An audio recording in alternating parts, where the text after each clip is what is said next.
Chinese है इंडिया में तो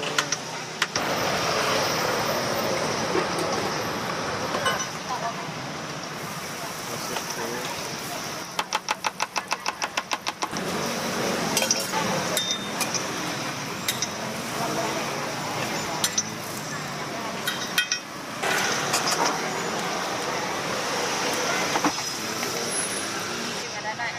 อันนี้ของข้างหน้าค่ะกองเสื้อข้างหน้าสีขาว वेजिटेबल